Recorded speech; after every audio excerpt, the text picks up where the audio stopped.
As we de-black box the Wi-Fi positioning system, we explore this technology as a socio-technical system, explaining how it works at a technical level, describing how WPS shapes and has been shaped by social decisions, and defining how the technology affects the lives of its users. To learn more about the technical aspect of WPS, we spoke with expert Andrew Gallo, a principal network architect at the George Washington University. One of the things you can do with a wireless network or a large enterprise wireless network is to locate the devices anywhere on the network. Just by nature of the fact of providing wireless service, you have to know where the clients are, very similar to how cell phones work. We need to know which access point any client is associated to. In a large enterprise network, tends to be a high density of access points where a client will see multiple access points and multiple access points will see the same client.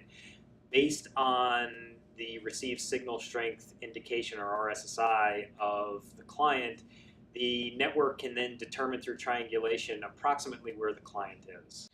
So the biggest technological concern of Wi-Fi positioning from a technology perspective is accuracy and mapping that to a global authority of location. And what I mean by that is really mapping that to where you are in the real world. Just because we can lay out access points and have a network or have the network locate a client doesn't mean that it's providing useful information. Because the access points can be located anywhere, we need to map that to a floor plan, a building design, or ultimately the longitude grid, so that we can locate the geographic location of the clients. Privacy is one of the biggest concerns of the Wi-Fi positioning system. To gain a better understanding of the privacy and policy implications of this technology, we spoke with Dr. Paul Ohm, a professor of law at Georgetown University. There are people who are truly, genuinely worried about this technology, and I think it's kind of related to this permanent record idea, right? So different people have different threat models. So it might be, I'm a dissident in a totalitarian country, and WPS allows this country to track my comings and goings, and not just that, my associations. They can kind of piece together my social network of friends. That's a threat.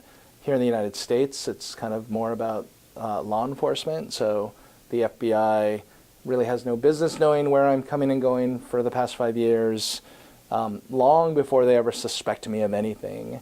But as soon as they turn their gaze onto me, by going through some of these location databases, they now have a record of everywhere that I've been.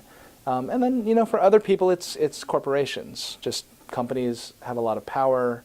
They know a lot about every one of us. This is yet another example of something they know. So the law, and this is kind of broadly true of American privacy law, and I'm an American expert. Things are different, particularly in Europe.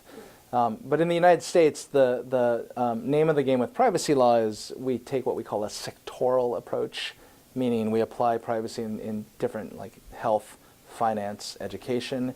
But it also means that the default condition for most of industry and human activity is unregulated. There's just no privacy law that speaks to this. In particular, when it comes to location information, there isn't a big federal location privacy law. Several have actually been proposed in the last decade, but none of them have gotten very far. One of the biggest problems for law today, particularly in questions like this, is just keeping up with the latest advance. And so if I wanted, I could write a law today that would probably really deal with the Wi-Fi issues that exist today. And it would be quite easy for any semi-competent engineer to find the way to engineer around that law. Right? And so then the solution is, well, then let's write really, really broad tech-neutral laws. But now we have the opposite problem, which is now we have a law that applies everywhere and grows like every time technology advances. That's not terribly appealing either. So that's a huge problem, and that's a fundamental problem. Like, how can lawyers, how can policymakers keep up with ever-shifting technologies?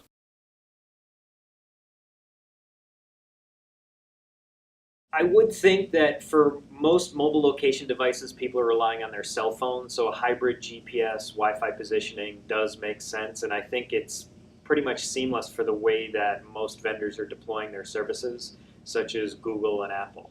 But again, one of the challenges, how do you transition from outdoor GPS, which has globally recognizable latitude and longitude, to indoor, where you're relying on building plans and arbitrary access point names to provide location?